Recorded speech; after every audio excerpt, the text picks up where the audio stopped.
Out in the west, among eastern Utah, lies a tiny desert town held together by visitors traveling from all over the world to get a glimpse of extraordinary rock formations. Join me on the journey to find one of the most iconic scenes, Mesa Arch.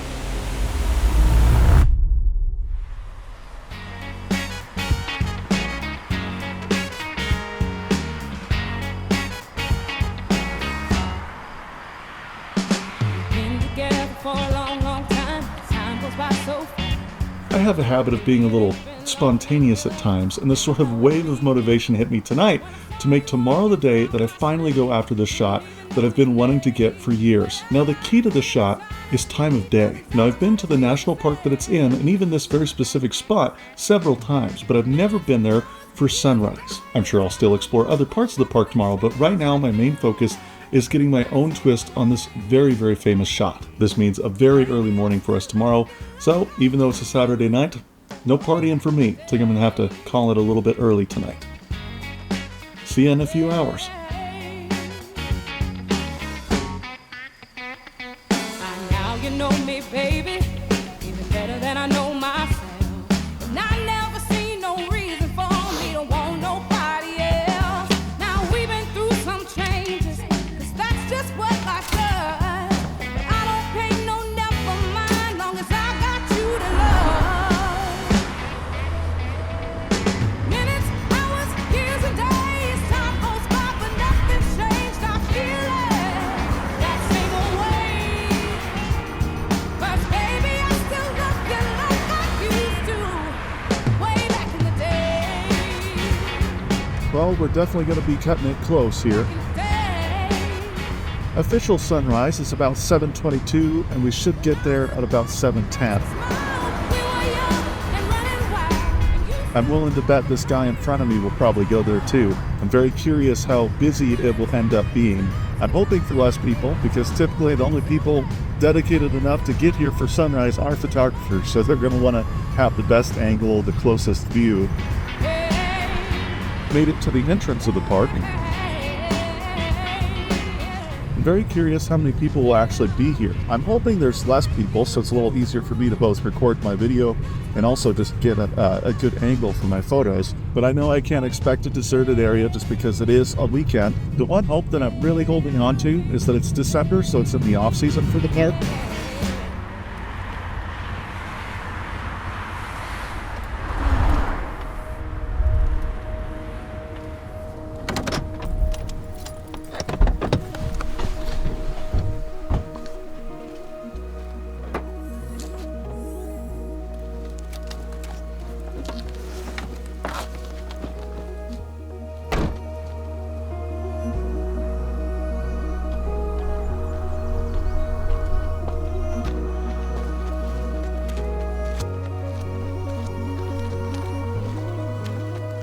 I got so lucky. I think I got here just in time. Right as I was starting to hike up the hill, a cavalry of cars started to come in. Oh, wow. The mountains are gorgeous with the blue light.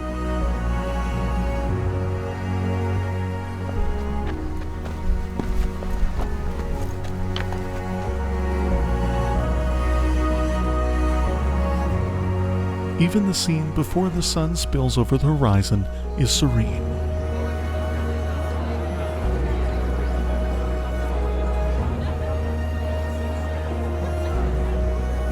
Little by little, the rocks start to glow.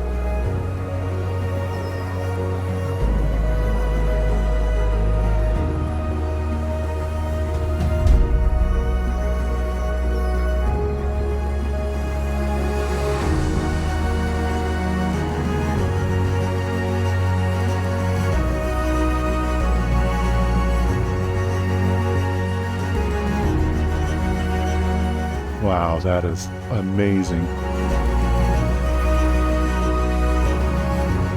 And it's just like glowing.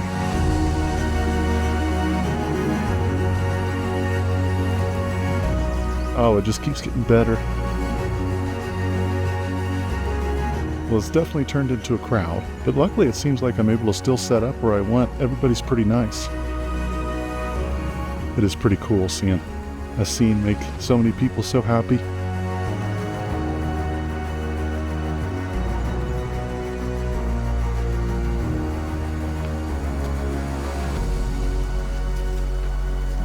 What an experience.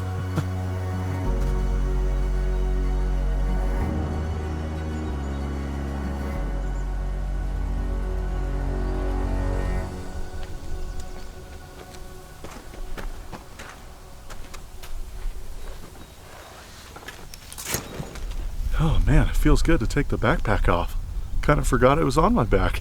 I was in the zone. Looks like all the people have cleared out now. I'll admit, I was definitely getting nervous when I saw that cavalry of cars come in. I knew I had to book it there so I could save my spot, but luckily everybody was pretty nice and they let me kind of shift around and get the shots that I wanted. If you're a photographer, you'll probably understand where I'm coming from. I have this really bad habit of chasing the shot so much so that I forget the experience. And I don't think that's just me, because out of all the 20 people here, the ones that were waiting early were looking with their eyes, but the second that sun came up, the new people that showed up, all they did was pull out their phones, take some photos, take some selfies, maybe get someone else to take a photo with them, and pack up and leave. It was basically all just for the photo. So I'm trying to start this new thing where I have to force myself to at least sit for 60 seconds or more if I want to at whatever scene I'm at shooting, just to enjoy it. So that way I'm not only caught up looking at it through the lens, I'm actually looking at it with my physical eyes. And I was definitely only looking through the lens when the sun was actually actively rising. Now, by no means do I regret that, because that's why I drove here, was to capture it on video. That was my motivator. But I just want to remember to actually take the time and enjoy this beautiful place, so I don't get back home and say, wow, I have great footage, but I don't even remember it in my mind. Now, if you're thinking to yourself, why so many people just for this tiny sliver moment of time? Maybe someone else has told you it's the lighting. Well, you're like, yeah, I mean, what does that mean? Now, basically, one of the aspects that makes sunrise so fantastic right here at Mesa Arch is the underglow of this rock.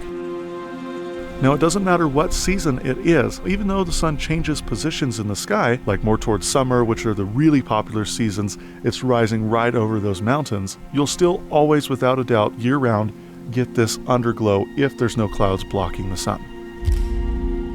Now, what this does is it creates contrast in the scene. So you have this bright, vibrant color of saturation and value in terms of lightness, and then everything else around it is sort of dark because the arch itself is still in the shadow side that you're shooting from, and the foreground is shadowed by the arch.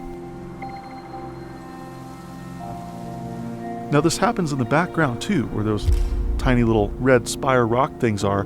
They're in the shadows, so they're darker, but everything around them is brighter because they're being backlit. So you get this almost sort of hazy glow effect that's just gorgeous. And the color itself is another aspect that makes it so amazing. So basically, as you probably noticed, both sunrise and sunset, the sun is going to cast light that makes everything look a lot more orange than it does in midday when it's directly over your head. The reason sunset is not popular is, again, where the sun is rising from, the direction. Now, since the sun is casting all these warmer tones versus the harsh blue tones that it would at midday, it complements the color of the rocks, which are already more to the orange side. So it kind of supercharges it, makes it almost oversaturated in a great way. All in all, this is just a beautiful scene. I'm so happy that I finally got to capture it in its prime conditions. All right, I think it's time to move on.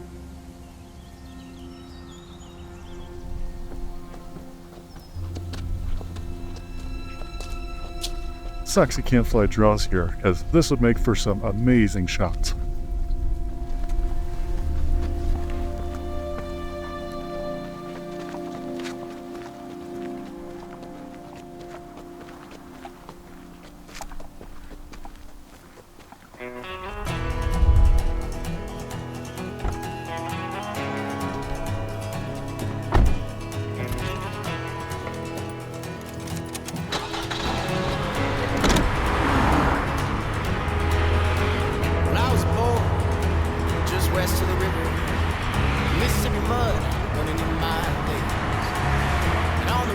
Wow, that's a cool lookout. Hotel room.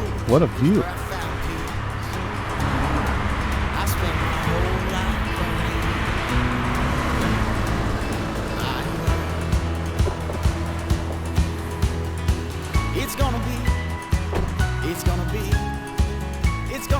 It's just amazing how far you can see. It's gonna take. Beautiful. It's the only one here, too.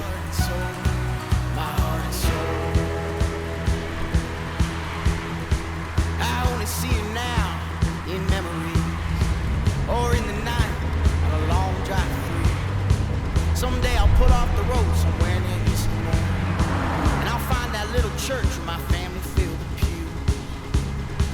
I spend my whole life running.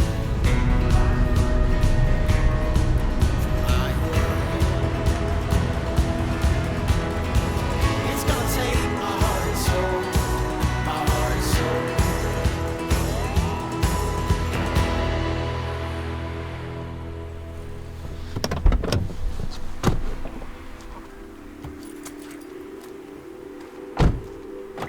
All right, we reached the end of the park, or at least this district.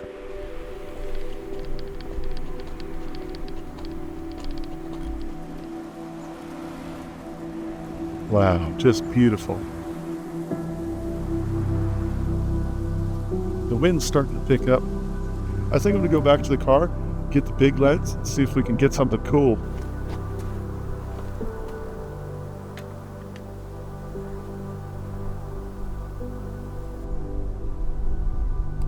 My favorite feature of this lookout is actually the closest canyon that you're looking down at.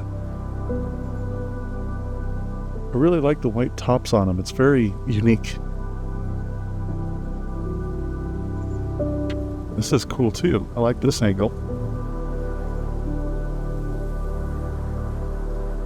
I just can't imagine what it would look like in those valleys. Man, that's got to be hard to get down into.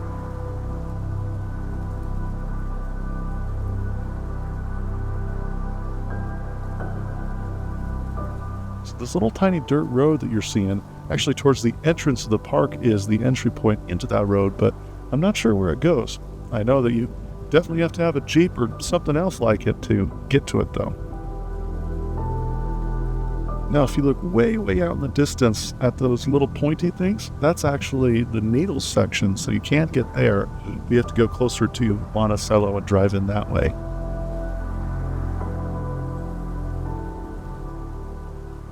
Man, every single time that I'm out in a grand view like this, especially in a desert landscape, all I can help but think is, can you imagine being one of those settlers traveling out west, and all you've got is what you can carry on a little wagon, and you got your horse, and you're just looking for water, trying to survive and find food, and make your way across canyons like this? I mean, wow, what a journey. Ah, what a trip. You know, the more that I think about it, I really am shocked that out of everyone, I think only one guy was using an actual camera. Everyone else was just using their phones for the photos. All in all, I'm pretty happy with the trip. I still like to try and go back to see if I can get some new angles and photograph in new conditions, like even in the snow might be really cool. But I don't think I could bring myself to do peak summertime just because of how crowded it can get, and I'm not exactly a crowd guy. I'm debating on printing out maybe one or two of them, but I'm not sure which ones yet. I do think that if I do print them out, I'll do metal though, just because, especially on the aluminum, the colors are super vibrant. I hope you enjoyed this beautiful vista with me and maybe even learned something. By the way, if you like this desert landscape type stuff, go ahead and check out my Dark Spire video. I'll link it as the suggested video at the very end of this one.